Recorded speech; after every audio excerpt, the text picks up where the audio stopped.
Ironi kemewahan pejabat dan pajak yang mencekik rakyat. Hanya di Indonesia, negeri yang membiarkan pejabatnya berenang dalam kemewahan. Mobil mewah, rumah megah, tunjangan yang tak masuk akal, semua disediakan.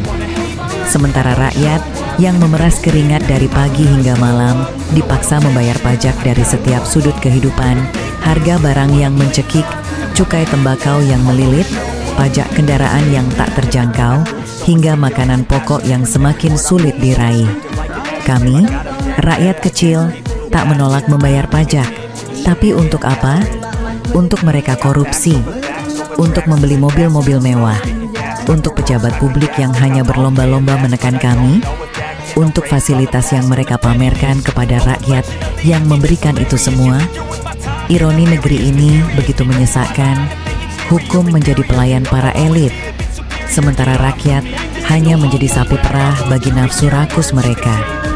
Undang-undang dibuat bukan untuk keadilan, tapi untuk melindungi kenyamanan segelintir orang di atas, sementara rakyat kecil tenggelam dalam kesengsaraan.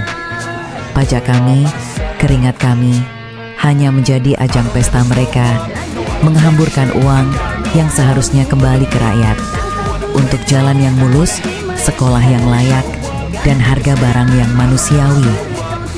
Bapak Prabowo, pemimpin baru negeri ini, adakah keberanian dalam dirimu untuk memutus rantai kebobrokan ini? Adakah tekad untuk melawan sistem yang merugikan rakyat kecil? Rakyat berharap padamu, tapi harapan itu kini mulai sirna. Melihatmu yang dulunya tegas, kini terlihat lembek, seakan tak berdaya melawan para koruptor yang terus tertawa di atas penderitaan kami.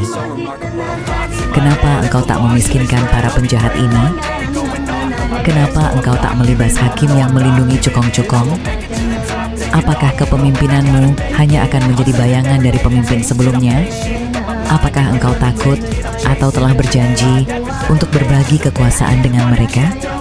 Pak Prabowo, rakyat kecil menangis lirih melihat negeri ini berubah menjadi panggung lelucon, di mana keadilan hanya ilusi dan pajak menjadi tali yang menjerat leher kami untuk menghidupi mereka yang tak pernah peduli pada kami. Bangkitlah, tunjukkan keberanianmu, hentikan tradisi memeras rakyat, jadilah pemimpin yang benar-benar bekerja untuk rakyat, karena sejarah akan mencatat apakah engkau pembawa perubahan atau hanya penerus kehancuran.